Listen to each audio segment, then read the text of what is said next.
قسمت او عقل. لنډه کیسه. یوه ورځ قسمت په یوه تنګه لار کې د عقل سره مخ شو. قسمت ورته وویل لار راکړه. عقل بې تجربې و، نه پوهېده چې څوک باید مخکې په لار تیر شي. ویې ویل ولې لاره درکړم؟ ته له ما په څه غوره یې؟ غوره او ښه هغه څوک دی چې په ډېرو ستونزمنو حالاتو کې مسلې حل راوباسي، او زه دا وړتیا لرم. قسمت ورته وویل ته هغه ځوان وینې چې په پټي کې یوه کوي، د هغه په سر کې ننوځه. که چیرې زما پر ځای له تا سره نیکمرغه و، نو زه در سره دا وعده کوم چې په هر ځای کې در سره مخکېدم لار به درته پرېږدم. عقل ورسره ومنله او د هغه ځوان په سر کې ننوت. ځوان بزګر چې په ځان کې عقل محسوس کړ، فکر یې وکړ چې ولې د خپل پلار او نیکه په ډول بدمرغه ژوند تیر کړم، ولې یو بل کار ونه کړم، ځمه چاته بڼوالي یا باغواني زده کړم. قلبه یې پرېښوده، کور ته ولاړ. پلار ته یې وویل پلاره زه نور د دهقاني کار نشم کولی، ځمه چاته په بل کار پسې ګرځم. پلار یې ورته وویل زویه دا زموږ د پلار نیکه کسب دی، ولې یې پرېږدې؟ پلار یې ولیدل چې زوی په خپله خبره کلک ولاړ دی. ورته یې وویل سمه ده ونیک، چې ستا خوښه نه ده منع کوم دې نه، خدای دې مل شه، خو یوه خبره مې واوره، ته نور زما په ځمکه کې حق نه لري.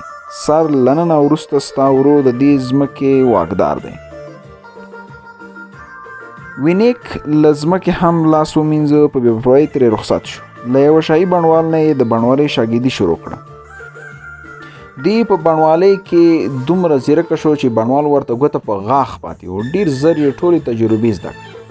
شاهي بڼوال ورته وویل زه چې ګورم ته له ما هم بڼوالۍ کې مخکې، ډېر زر دې هر څه زده کړل. شاهي بڼ د وینیک په خوارۍ او کوښښ لا ښه شو. بادشاه ډېر خوشحاله شو. هغه به هره ورځ د خپلې میرمنې او یکې ویلو سره د باغ سیل ته راتلل. شهزادګۍ ډېره زیاته ښکلې وه، خو په 12 کلنۍ کې یې خبرې بندې کړې وې. خبرې یې نه کولې. بادشاه د لور په دې حالت ډېر خفه و. هغه اعلان کړی و چې هر چا چې لور په خبرو کولو راوسته، د هغه واده به له شهزادګۍ سره کوي. ډېر ځوانانو په دې لار کې خپل بخت ازمایلی و، خو بریالی شوي نه وو. شهزادګۍ خبرې نه کولې. وینیک له ځان سره وویل زه کوشش کوم ګوندې زه یې په خبرو راولم. زه به له شهزادګۍ پوښتنه وکړم، هغه به یې ځوابونه راکړي. که بریالی شوم نیکمرغه به شم. د بادشاه دربار ته ولاړ. وینیک او بادشاه دواړه د شهزادګۍ خونې ته ننوتل. شهزادګۍ له خپل واړه سپي سره ناسته وه. په هغې خپل وړوکی سپی ډېر ګران و، هوښیار سپی و.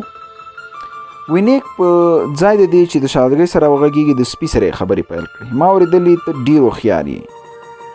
یوه پوښتنه درنه وکړم؟ موږ 3 مسافر په لاره روان وو، یو ترکڼ، یو ګنډونکی او یو زه وم. 3 واړه له یوه ځنګله تېرېدو. موږ ډېر ستړي وو، له ډېرې ستومانۍ خوب راته. ځنګله کې د ځناورو ویره وه، نو موږ اوربل کړ او ترکڼ ته مو د پیري لومړی وار ورکړ. هغه ته هم خوب ورته. د خوب د تختولو په نیت یې د لرګي یوه لویه ټوټه پیدا کړه او د هغې په توږلو یې شروع وکړه، تر څو یې د پیرې وار پوره کېده. له لرګۍ څخه یې د ښکلې جلۍ نانځکه جوړه کړه. له ده وروسته د ګنډونکي د پیرې وار و. ترکڼ ورته وویل هسې مه کښېنه، ته ورته جامې وګنډه. هغه د جامو په ګنډلو شروع وکړه. ګنډونکي د نانځکې لپاره یوه ښکلې جوړه تیاره کړه او نانځکې ته یې ور واغوسته. وروسته زما د پیرې وار و. ګنډونکي راته وویل ترکڼ نانځکه جوړه کړه، ما ورته جامې وګنډلې، ته کوشش وکړه چې خبرې ور زده کړې. ما ورته په خپل وار خبرې ور زده کړې. سهار چې هغه دواړه له خوبه راویښ شول، موږ هره یوه په جینۍ د خپل ملکیت دعوه کړه. هر یو ویلې چې جینۍ زما ده. نو ای هوښیاره سپیه، دا پرېکړه ته وکړه د دې جینۍ اصلي مستحق څوک دی؟ سپی چې خبرې نه شوې کولی، څه ځواب به یې ورکړی وی؟ د هغې پر ځای شهزادګۍ وویل بې له تا بل هېڅوک د دې حقدار نه دی. له ژوند پرته د یو مجسمې څه اهمیت وي چې خبرې نشي کولی، نو د ګنډونکي جامې به ورته څه ګټه ولري؟ تا هغې ته تر ټولو ستر ډالۍ ورکړې ده، ژوند او خبرې.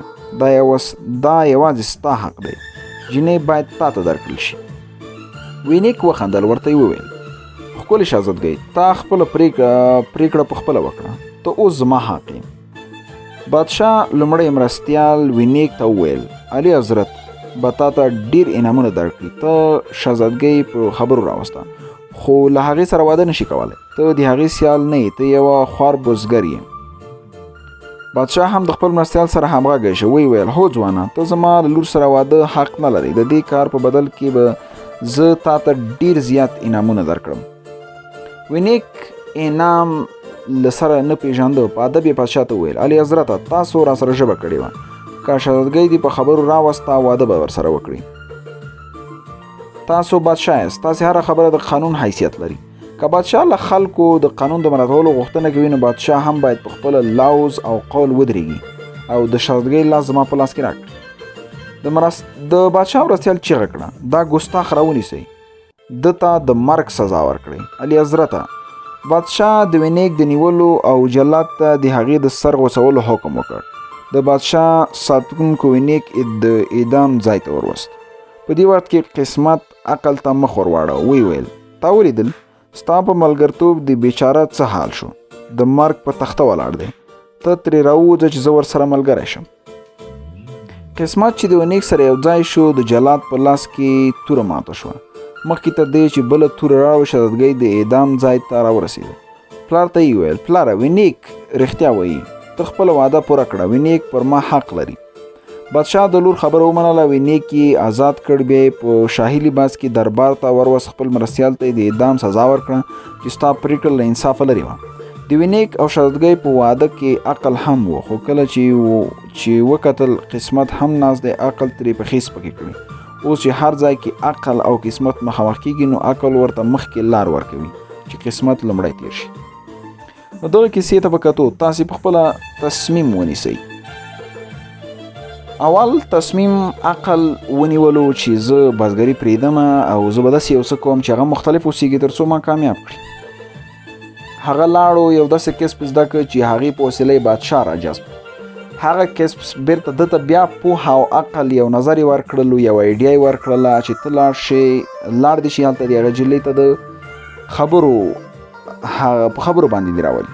هلته هغه بیا خپل عقل په کار واچولو، جلۍ په خبرو راوست. دلته چې جلۍ په خبرو راوست، د خپل عقل بیا د په کار واچو، د بچا نه د جلۍ د لور غوښتنه وکړه. خو دلته باچا خپل عقل په کار وانه چاو، هغه بې عقلي په کار واچوله، ناپوهي وکړله او ده ته یې د اعدام سزا ورکړه. نو دلته زه څومره فکر چې کوم، زما په نظر دلته عقل بریالی دی نه قسمت. خو نور لیکنه یې تاسې وکړئ، چون دغه موضوعات په کتاب کې نه ولیکلي. اخر کې معلومات یې ما خپله له ځان سره څخه اضافه کړل. ډېره زیاته مننه.